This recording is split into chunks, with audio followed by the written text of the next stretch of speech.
Hello there everybody, my name is Wattles. How are you doing this fine day? Welcome back to Minecraft Basics. What is this, episode 4 now? Maybe it's 4, maybe it's 5, I can't remember. Last episode was on farming, this episode is on some enchanting basics. Next episode will be on the Nether, the spooky evil fire world. So if you enjoy this video, make sure you leave a like on it.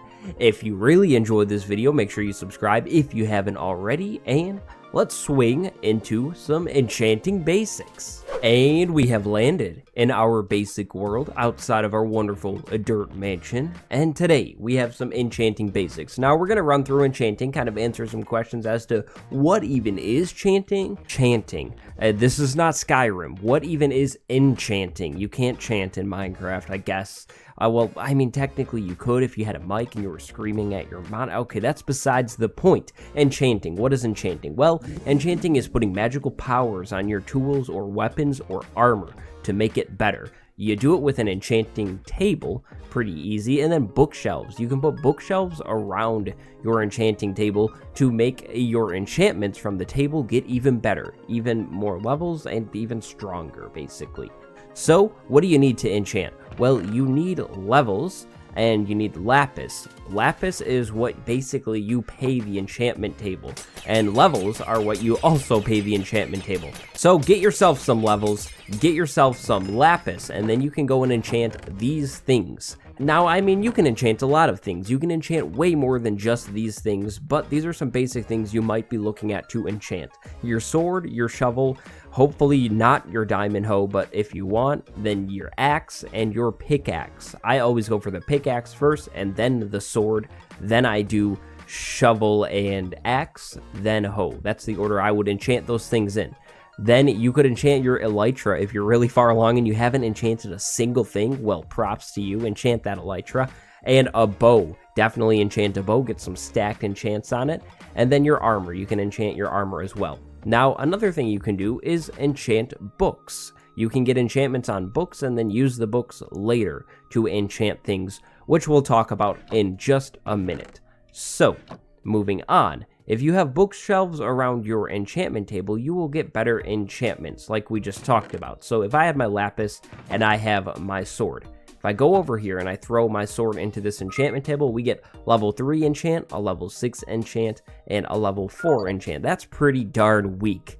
Now if we go over here and we throw this in, we get a level 10, a level 16, and a level 30 enchant. Now, if you look over here where the mouse is right now, it will cost you 1 level for this first one, 2 levels for the second one, 3 levels for the third one. It is a little confusing, but you basically need to be at least level 10 for this, at least 16, and at least 30 for this. This is the maximum amount of bookshelves that you need to get to level 30. If we remove 1, you get level 28, no matter what. If you remove 2, you get level 26. So if we put these 2 back, you will get a level 30 enchant. That is what you want. So, in case you're wondering, this is 15 bookshelves. Now, what I like to do is put more there just to finish it off. I mean, it doesn't really do much, but it's there. Hopping on over, another way you can enchant stuff is with a book. So let's say we had the book, like I just mentioned. So we're going to enchant a book. Let's see what we get. Fire protection 3. Okay, that's not going to work. Let's enchant another book. Knockback 2. I think that will work. So let's say we have an enchanted book and we have an anvil. You can enchant your sword with, or your whatever, you know, with the anvil. Like here, I have a mending book. I can put mending on this sword with the anvil. So that's another way of enchanting if you don't have an enchantment setup. This is more so for building weapons though. Usually I don't just go and take a book with knockback 2 and put it on my sword unless I already have most of the other enchants on my sword. I would not recommend using the anvil to start your weapon unless you have a lot of books with the enchantments that you want on them. So basically what I'm saying is start over here at the enchantment table and then go over to the anvil just to add a few final enchantments on it. Because this is the thing, you can repair your tools with an anvil, but eventually it gets too expensive, and once it gets too expensive, the game will not let you repair your tools anymore. So get mending, or just be very wise about what you're putting on your tools and how many times you're going to fix them, and all that kind of business. Now there are some enchantments that you cannot get with the enchantment table. These are called treasure enchantments. I think these are all of the treasure enchantments, but correct me if I'm wrong. So we have mending, which heals your tools. Like I just said, with XP, your tool will heal.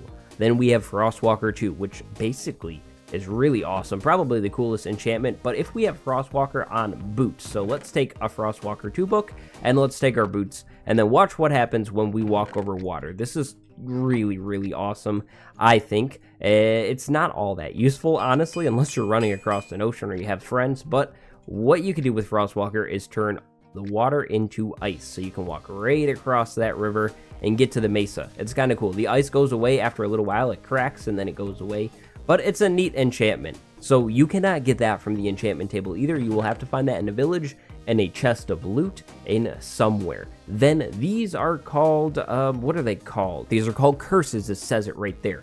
Curse of Vanishing will make that thing vanish when you die. It just despawns. Curse of Binding makes it so you cannot take that thing off. So if you have Curse of Binding on your boots, you cannot remove your boots until you die. Now, thankfully, you can't get these curses from the enchantment table, but you might find loot in a stronghold or anywhere with this stuff on it, and it's sad. That's a sad moment, but it's okay. Now for this next and final part of this video on enchantments, we will go through some enchantments.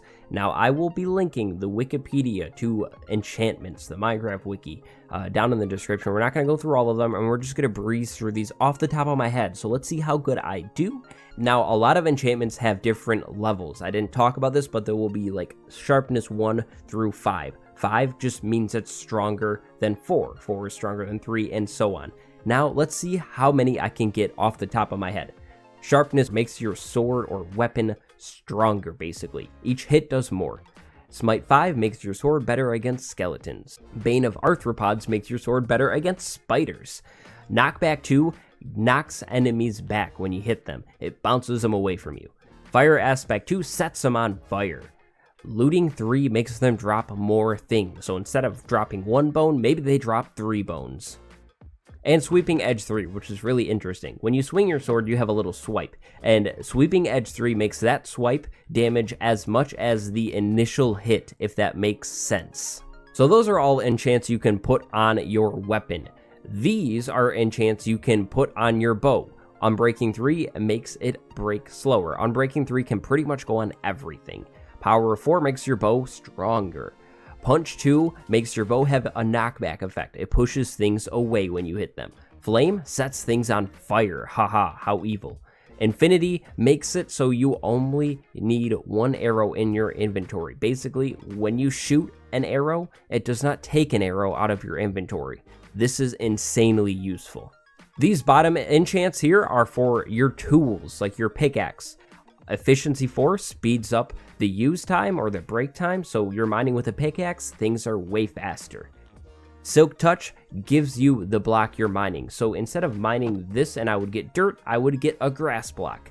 Unbreaking 3 again makes it last longer. Fortune 3 gives you more of whatever thing you're mining, so instead of getting 1 coal, maybe you get 3 coal. And finally, in this corner, we have Fishing Rod enchants. Luck of the Sea 3 gives you better treasures. You can pick up treasures when you're fishing, which is how maybe you could get a Mending or a Frostwalker book. So that makes that chance higher. Lure 3 gives you more fish when you're fishing. So I think I breezed through most of those. There is more enchantments, specifically like for your armor set, but I wasn't going to go through all of them. There will be a link to the wiki in the description. And I think with all of that, that is some basics on enchanting. Now, easy ways to get levels would be farming skeletons, zombies, any creatures. I have some tutorials on how you can farm those things and some grinder setups, as it is called in this game, or maybe you're just going to run around at nighttime and get your levels. There's plenty of ways to get levels in this game, and perhaps we will go over that in a future episode of the Basics series. I hope you enjoyed this video. It's a little different. It's a little shorter than the other Basics episodes, but I hope you enjoyed nonetheless. I am Wattles. If you have any questions, drop them down in the comments below, and I will see you next time. Thank you very much for watching, and goodbye, everybody.